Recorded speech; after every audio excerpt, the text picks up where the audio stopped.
With passengers sitting in pods that travel at airline speed through sealed tubes using electric propulsion and magnetic levitation, Hyperloop has been touted as the fastest way to cross the surface of the Earth, slashing journey times between major cities from several hours to a matter of minutes. 3, 2, 1, fire.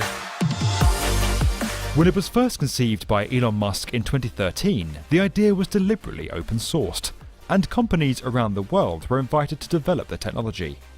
Since then, billionaires, engineers and governments have all competed to open the first operational system.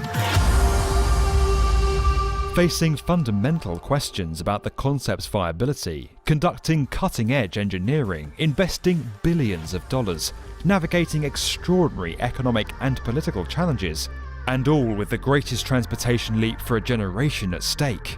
This is the race to build the world's first Hyperloop.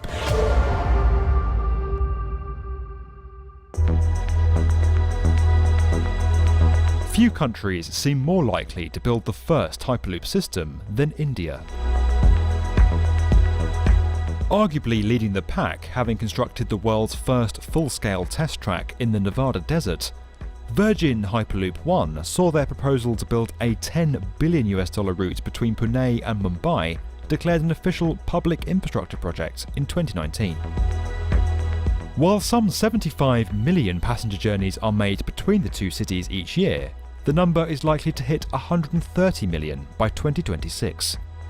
A Hyperloop system would cut the 3.5-hour car journey down to just 35 minutes.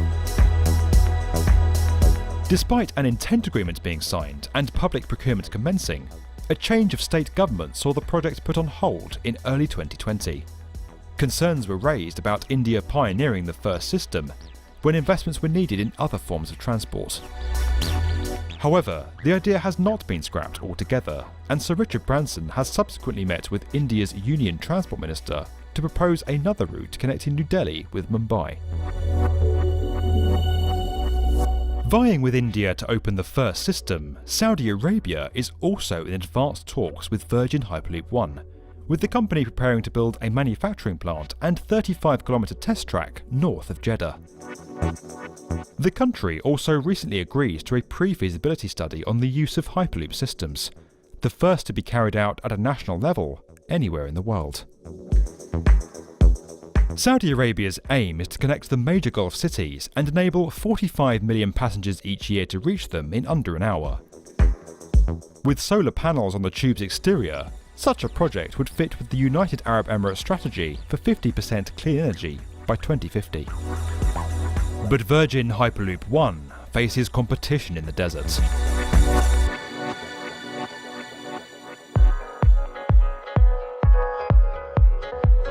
Hyperloop Transportation Technologies is also planning a system in the Middle East and has proposed a $6 billion 150-kilometre route between Dubai and Abu Dhabi that would put the cities within 15 minutes of each other.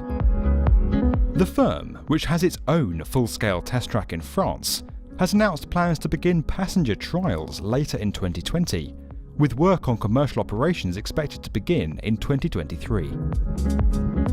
But while its Middle Eastern plans look promising, Hyperloop TT's best chance of winning the race lies in the United States.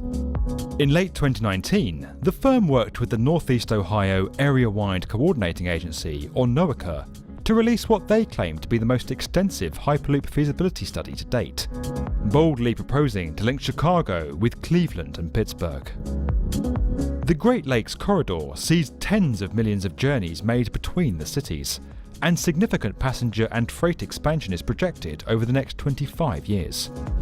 A Hyperloop journey from Chicago to Cleveland would take just over half an hour, providing a huge boost to the Midwest region, and potentially creating a unified labour market where people could live in one city but work in another. The project is now moving on to an environmental impact assessment, and pending its outcome and approval by several government agencies, including the US Department of Transportation, Hyperloop TT hopes to have the route operational by 2028. Elsewhere in North America, proposals to construct a Hyperloop between Mexico City and Guadalajara, cutting the 6-hour car journey down to 38 minutes, won a Virgin Hyperloop 1 competition in 2017, but have been slower to gain traction.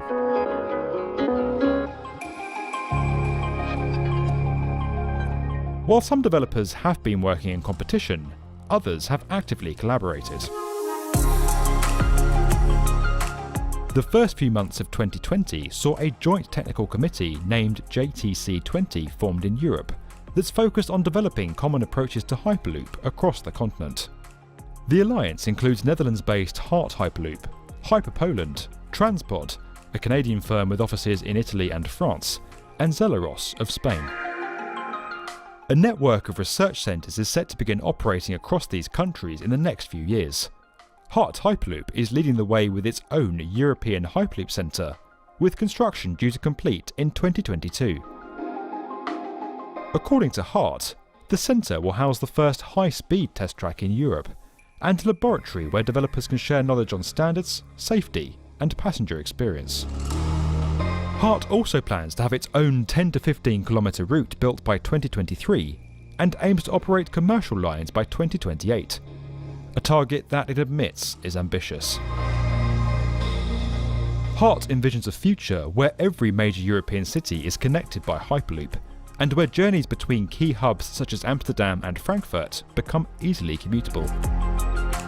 By encouraging joined-up thinking from several innovators across the continent, and with the construction of research centres and test sites gathering pace, the chances of the first Hyperloop emerging in Europe should not be discounted.